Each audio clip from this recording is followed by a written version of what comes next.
Assalamualaikum warahmatullahi wabarakatuh. Alhamdulillahi rabbil alamin, wassalatu wassalamu ala ashrafil mursalin, nabiyyina wa habibina Muhammadin wa ala alihi wa ashabihi ajma'in. Asyhadu an la ilaha illallah wahdahu la syarika lah, wa asyhadu anna Muhammadan abduhu wa rasuluh, alladzi la nabiyya wa la rasula ba'dah. Qala ta'ala, ya ayyuhalladzina amanu ittaqullaha haqqa tuqatih wa la tamutunna illa wa antum muslimun. Allahumma 'allimna ma yanfa'una wanfa'na bima 'allamtana wa zidna ilma. Amma ba'd, fa inna asdaqal hadithi kitabullah wa khairul huda Muhammad sallallahu alaihi wasallam, wa syarrul umuri muhdatsatuha wa kullu muhdatsatin bid'ah wa kullu bid'atin dhalalah wa kullu dhalalatin finnar. Kaum muslimin dan muslimat, al-musyahidin wal musyahidat yang semoga senantiasa dirahmati Allah Subhanahu wa taala. Alhamdulillah, kita bersyukur kepada Allah Subhanahu wa taala atas nikmat dan karunia yang senantiasa Allah limpahkan kepada kita. Salawat dan salam semoga senantiasa kita ucapkan untuk junjungan kita Nabi besar Muhammad sallallahu alaihi wasallam. Mudah-mudahan dengan selawat yang selalu kita ucapkan menjadi bukti bahwa kita mencintainya dan merindukannya, dan kita berharap kepada Allah Subhanahu wa taala Allah memberikan izin kepada kita untuk mendapatkan syafaatnya dari baginda kita alaihi salatu wassalam. Ikhwafillah rahimakumullah, kembali kita bersama kitab Qaidah Tauhid yang ditulis oleh Syekh Walid As-Suaidan, masih dalam pembahasan Qaidah Tauhid Asma dan Sifat. Pagi ini kita memasuki kaidah yang ke-10. Beliau mengatakan, annal asla fil kalamil haqiqah wa la yajuzul intiqalu anhu illa al-majaz illa biqarinatin. Sesungguhnya hukum asal dari sebuah perkataan, ucapan itu dimaknai secara hakikatnya. Tidak boleh kita berpindah kepada makna majaz kecuali dengan qarinah, atau dengan indikasi atau dengan sebab yang bisa kita memalingkan makna hakikat kepada makna majaznya. Setiap ayat-ayat sifat yang Allah sebutkan, maka hukum asalnya difahami secara hakikatnya. Setiap ucapan, setiap firman Allah Subhanahu wa taala, setiap kalam Allah di dalam bab asma dan sifat, maka dimaknai secara hakikatnya. Tidak boleh kita memalingkannya kepada makna yang lain kecuali dengan qarinah yang ada pada ayat tersebut. Berkata Syekh Walid As-Suaidan, wa hadza mujma'un alaihi baina ahli sunnah. Ini merupakan kaidah yang disepakati oleh ulama ahli sunnah, bahwa kaidah ini jelas dipakai, ma'mul indahum. Kaidah ini bukan kaidah yang asing, tapi kaidah yang dipegang dan dipakai oleh mereka di dalam memahami ayat-ayat sifat, bahwa dipahami dengan makna hukum asalnya secara hakikat. Wala yajuzul udul an, tak boleh kita memalingkan kepada makna yang lain. Seperti mana pada kaidah sebelumnya, al aslu fi nususis sifat al asma was sifat baqa'uha ala zahiriha, seperti mana yang sudah kita bahas pada kaidah sebelumnya, bahwa setiap nas-nas, nama-nama dan sifat-sifat Allah Subhanahu wa taala maka dipahami sebagaimana nas yang datang, berlaku seperti apa yang disebutkan Allah Subhanahu wa taala di dalam ayat itu. Maka sama dengan kaidah ini, bahwa hukum asal dari sebuah ucapan itu dipahami secara hakikatnya. Seperti apa ucapan itu? Tidak boleh kita berpindah kepada makna yang lain kecuali dengan qarinah. Dan misalnya seperti apa yang dikatakan oleh orang annal kalam la yajuz an tantaqil min haqiqati ila majazi illa bidalil. Buat sebuah ucapan, sebuah perkataan tidak boleh kita berpindah kepada makna yang lainnya kecuali kecuali disebutkan atau didorong oleh dalil. Tidak boleh kita berpindah kepada makna yang lain kecuali terdapat dalil yang mengharuskan kita untuk memaknainya dengan makna yang lain.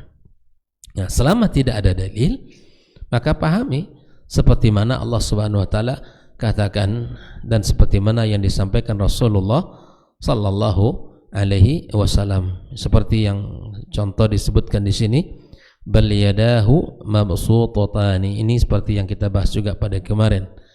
Dan kedua tangan, bahkan kedua tangannya terbentang, ya. La yuradu bil yadin. Ada yang mengatakan yadan di situ tidak diinginkan maknanya yad, tangan. Ya, terus apa? Kalau bukan tangan, apa maknanya? Mereka katakan inna ma yuradu bihan ni'mah. Ya, nikmatnya terbentang, gitu. Ya, yad itu dipahami oleh orang Arab apa? Tangan. Tidak dipahami ya dengan makna yang lain. Bila mana dibaca ayat ini, makanya subhanallah seperti yang kita sampaikan pada pagi kemarin, para generasi awal dari umat ini tidak ada mempermasalahkan makna seperti ini. Tidak mempermasalahkan ya, kecuali setelah masuknya pemikiran-pemikiran ya akal ke di dalam memahami nas-nas ini.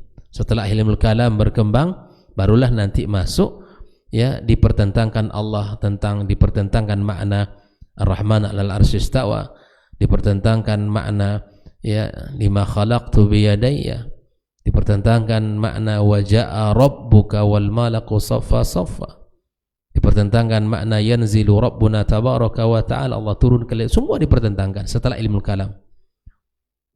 Nah, di awal bahwa umat para salafus saleh, mereka generasi awal ini tidak mempermasalahkan karena jelas maknanya bagi mereka. Ya, karena hukum asalnya dipahami sebuah ucapan sesuai dengan hakikatnya.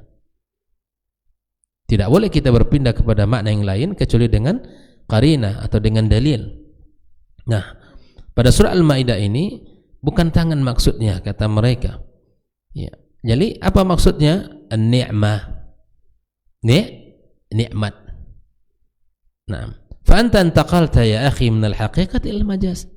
Kalau demikian berarti Anda berpindah dari mana hakikat kepada makna majaz, bukan makna sesungguhnya. Ya, kalau hakikat ya makna sesungguhnya, majaz bukan makna sesungguhnya. Kepada makna yang lain dipindahkan. Kenapa dipindahkan?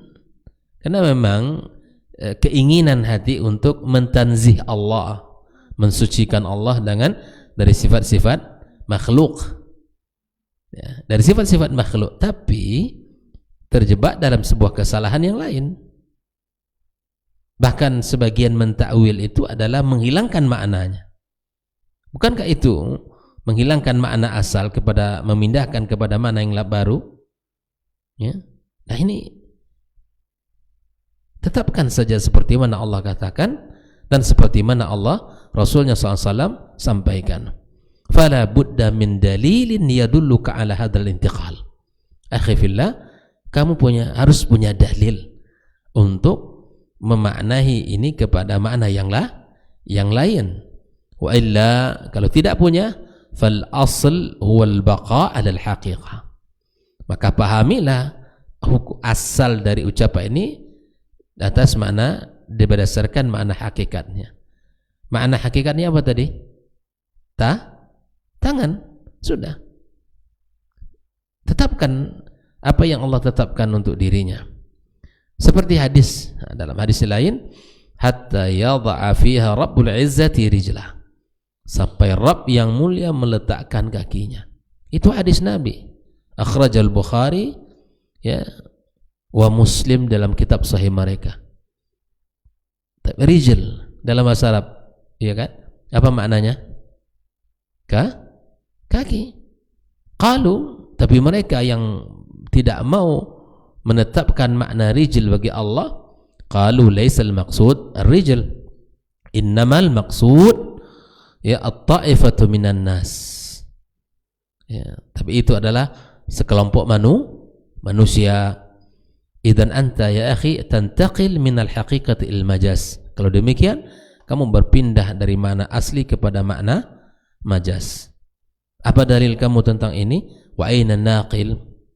Lidzalika ahlus sunnah yabquna 'alal haqa'iq fi nususil asma' was sifat. Maka disinilah kaidah yang berlaku bagi ahlus sunnah, menetapkan setiap makna yang hakikat pada setiap nas-nas yang berkaitan asma dan sifat Allah.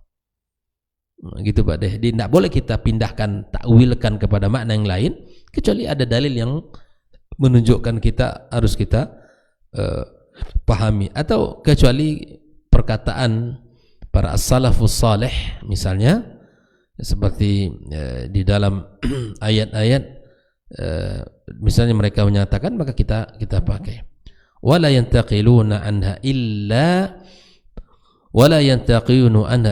ila majaz illa idza warada dalil yadullum ala hadzal intiqal.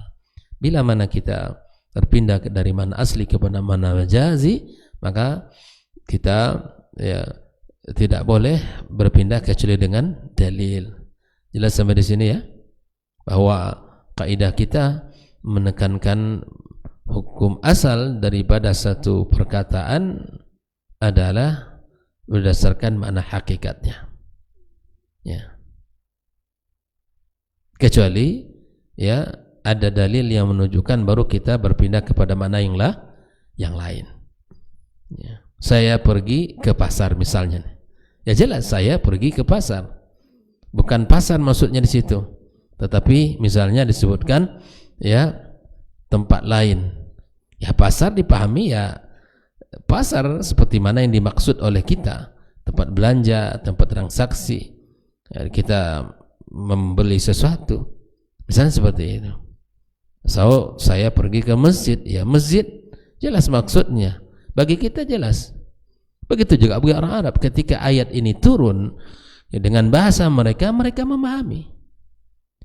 Makanya seperti apa yang dikatakan Imam Malik, tidak banyak perdebatan yang beliau katakan, tapi ketika orang bertanya tentang makna istiwa di dalam surat Ar-Rahman al-Arsy istawa, itu jelas kata beliau. Al-istiwa, apa katanya?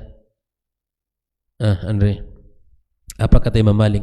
Al-istiwa ma'lum, udah ketahui kok maknanya. Bagi orang Arab itu jelas maknanya. Ya, bukankah bahasa Al-Quran ini bahasa Arab? Bagi mereka sudah ma'lum. Wal kaif majhul. Ya, kalau bagaimana istiwanya Allah itu sesuatu yang tidak diketahui, ya kan? Wal imanu bihi wajib. Mengimaninya adalah sebuah kewajiban. Wasu'alu bihi bid'an, tidak pantas kita bertanya-tanya bagaimana istiwanya Allah. Tak pantas pula kita bertanya bagaimana turunnya Allah. Jam berapa Allah turun? Seperti apa Allah turun? Tidak pantas untuk kita pertanyakan. Bertanya seperti itu perkara yang bid'ah, kata Imam Malik. Tapi imani saja Allah punya sifat nuzul. Allah yanzil ila sama'id dunya. Yang mengatakan siapa? Nabinya Muhammad sallallahu alaihi wasallam. Jadi kaidah yang dipakai oleh Ahlus Sunnah tentang asma dan sifat sangat mudah, ya, tidak berbelit-belit, dan tetapkan seperti mana Allah tetapkan tentang dirinya dan Nabi sallallahu alaihi wasallam tetapkan tentang Rabbnya, dan jangan kita ya memalingkan, menolak, mengatakan seperti apa, bagaimana, ya, tanpa dan mentakwilkan, min ghairi ta'tilin wala tamtsilin wala tahrifin wala takyifin. Itu yang harus mesti ada. Maka imani nas-nas itu seperti mana yang disampaikan dan pahami seperti mana yang disebutkan, sudah cukup. Dan jangan dibayangkan Allah Subhanahu wa taala seperti makhluk. Kita sama kita tidak sama, apalagi Khalik dengan makhluk. Sungguh sangat jauh perbedaannya. Sama kita tidak sama. Kita duduk, Anda duduk, dia duduk, sama-sama duduk. Tapi kemudian duduknya kita tidak sama. Ya. Dia berjalan, kita berjalan, dia juga berjalan. Ya. Begitu. Jadi masing-masing orang, ya misalnya harimau duduk, manusia duduk, cara duduknya berbeda. Ya. Kucing berjalan, manusia juga berjalan. Sesama makhluk saya tidak sama. Tapi kemudian lalu itu yang kita harus pahami, bahwa apalagi Khalik dengan makhluk itu justru tidak ada persamaan sedikitpun, dan tidak pantas untuk kita samakan Allah dengan makhluknya. Nah, kalaupun ada persamaan di dalam sifat, antara sifat Allah Sami, Allah Basir, disebut juga manusia mendengar, disebut juga manusia melihat, semua itu hanya dalam penyebutan, tapi pada hakikatnya dan kemudian kaifiatnya tidak sama. Kita melihat terbatas, penglihatan Allah tidak terbatas, pendengaran kita terbatas, Allah tidak ada batas. Ya. Begitulah di kaidah yang sangat mudah dipahami dari Ahlus Sunnah wal Jamaah, dan itu kaidah-kaidah yang sangat ringan, dan semuanya bila mana kita pakai, insya Allah kita akan selamat. Bila mana kita gunakan dalam memahami ayat-ayat sifat, ya, maka insya Allah kita tidak akan terjebak dan tidak akan jatuh pada sebuah kesalahan. Jelas ya? Lalu kemudian kaidah yang ke-11 disebutkan la yata'arrad nass sahih ma'aqlin sarih. Nah, ikhwafillah, tidak akan ada pertentangan antara nas yang sahih dengan akal yang sarih. Antara nas Al-Quran dan nas hadis Nabi tidak akan bertentangan dengan akal yang sehat. Tidak ada. Ya. Kalau akalnya sehat, insya Allah dia tidak ada pertentangan dengan nas Al-Quran Al-Karim. Apa yang disampaikan oleh nas, maka insya Allah itu sangat ya sesuai dengan apa yang diterima oleh akal kita. Nah, ikhwafillah, ketika kita lihat banyaknya ya mempertentangkan antara nas dengan akal, bainan naqli wal aqli, mempertentangkan antara akal dengan nas banyak. Ini adalah sifatnya ahlul bidah. Mereka selalu mempertentangkan akal dengan nakal. Ya, selalu menyebut banyak terjadi pertentangan dalam Al-Qur'anul Karim. Terjadinya terlihat secara zahir dikarenakan akalnya tidak memahaminya. Maka kata Syekh Walid Su'aidan, la nahfad kalimatan wahidatan min ahli sunnah wal jama'ati fi isbati ta'arrudi baina naqlin wa aqlin abadan.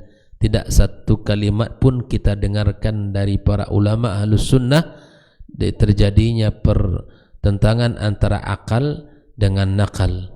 Satu kalimat pun kata tidak pernah kita dengarkan ya sekalipun. Walamma arada ar-Razi an yushaghib ala ahli sunnah biqanunihi al-fasid intabah lahu Abu al-Abbas Ibn Taimiyah lakassara hadha al-qanun fi kitabih. Tatkala ar-Razi ingin mencoba untuk mengaburkan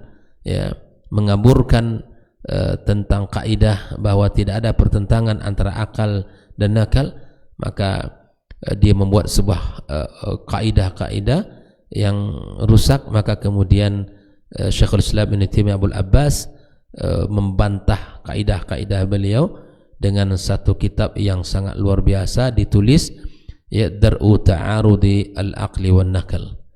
Ini karya Syekhul Islam Ibn Taimiyah, Dar'u Ta'arud Al-Aqli wan Nakal.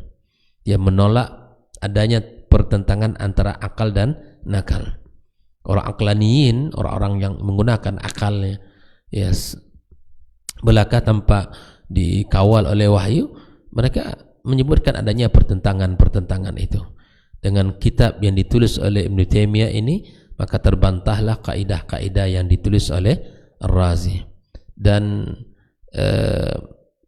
karya yang luar biasa ini bukan hanya 1-2 jilid tapi 9 jilid, ya, 9 jilid, bahwa beliau menyebutkan kaidah ini dan dalam kitab ini bahwa mata masahan nas fasayattafiq mal aqal, bila mana nas itu sahih kata beliau, intinya maka ya, pasti akan sejalan dengan akal, ya, dengan akal. Disinilah dia menjawab ungkapan-ungkapan yang mempertentangkan antara akal dengan nakal, itu dijawab di dalam kitab beliau ini.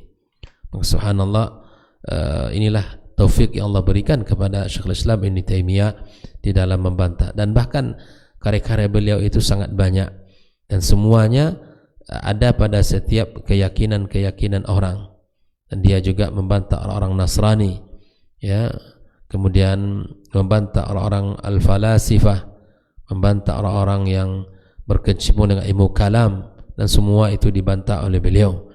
Dan karya-karyanya sangat banyak dalam bidang akidah.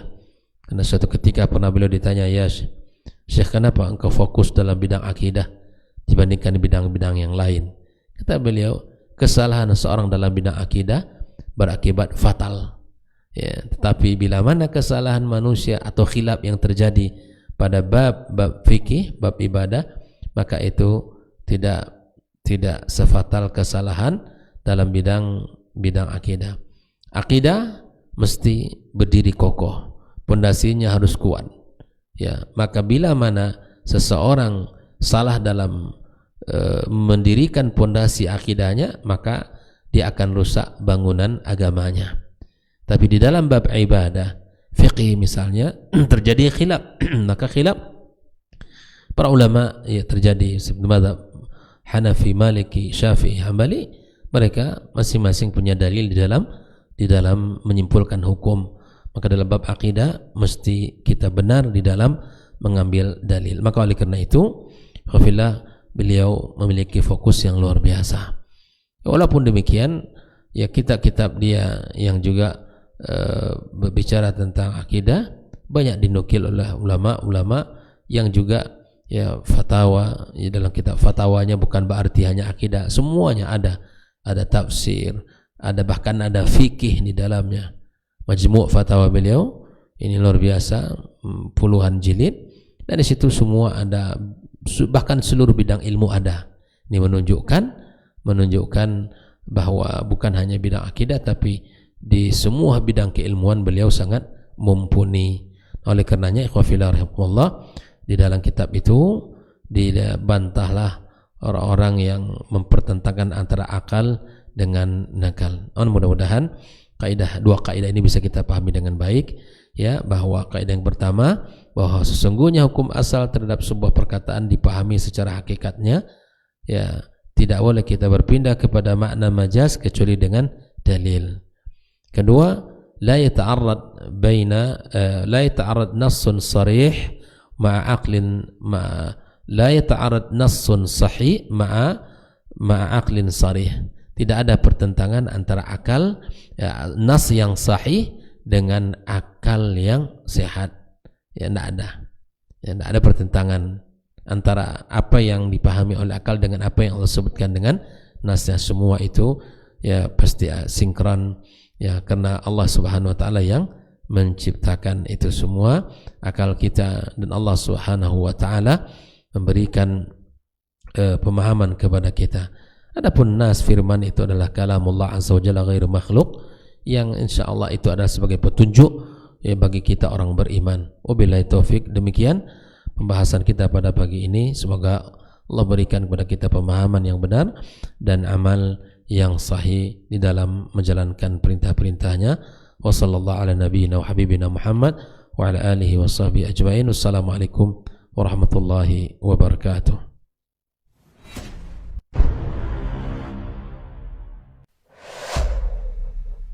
Dunia dan seisinya ini bagi Allah tak sama nilainya dengan sebelah sayap lalat. Barang siapa yang beramal untuk akhiratnya, Allah akan cukupkan baginya urusan dunia.